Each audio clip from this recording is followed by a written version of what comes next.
నల్ల news channel. Madhapur division Gokul plots పరిధిలోని వివిధ ప్రాంతాలలో చేవెళ్ల పార్లమెంటు కాంగ్రెస్ పార్టీ అభ్యర్థి డాక్టర్ గడ్డం రంజిత్ రెడ్డికి మద్దతుగా కాంగ్రెస్ పార్టీ నాయకులు, మహిళా నాయకురాలు, కార్యకర్తలు జోరుగా ప్రచారాన్ని నిర్వహించారు.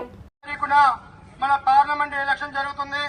మీ అమూల్యమైన ఓటుని చేతి గుర్తుకు ఓటు వేసి మన ప్రియతమ నాయకుడు డాక్టర్ రంజిత్ రెడ్డి గారిని అత్యధిక మెజార్టీతో గెలిపించవలసిందిగా కోరుచున్నాం. ప్రజలలో ఒక్కసారి ఆలోచించండి. ఈ రోజు ఈ కార్యక్రమము మన ప్రియతమ నాయకుడు జగదీశ్వర్ గౌడ్ గారి ఆధ్వర్యంలో జరుగుతుంది. మరి జగదీశ్వర్ గౌడ్ గారు ఈ గోకుల్ ప్లాట్స్ కాలనీలో అభివృద్ధిలో ఆయన కీలక పాత్ర పోషించినటువంటి వ్యక్తి అందరికీ తెలిసిన విషయమే.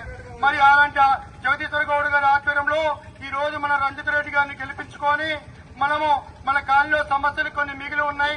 ఆ సమస్యల్ని కూడా మన ఎంపీ రంజిత్ రెడ్డి ద్వారా, మన ప్రియతమ నాయకుడు జగదీశ్వర్ గౌడ్ గారి ద్వారా మన రాష్ట్ర ప్రభుత్వ ముఖ్యమంత్రి వైద్యులు రేవంత్ రెడ్డి గారి దృష్టికి తీసుకెళ్లి మన రిజిస్ట్రేషన్ విషయంలో గాని, మరి మంజీరా 3 రెట్లు బిల్లు వస్తుంది, బిల్లు విషయంలో గాని, మిగిలిన రోడ్ల విషయంలో గాని, మిగిలిన మౌలిక సదుపాయాల విషయంలో గాని ఎంతో పురోగతి సాధించాలంటే మీరందరూ భాగస్వాములు కావాలి. మీరందరూ భాగస్వాములు కావాలంటే మే 13వ తారీఖున చేతి గుర్తుకు ఓటేసి మీ అభిమానాన్ని తెలియజేయవలసిందిగా కోరుతున్నాం. జై కాంగ్రెస్.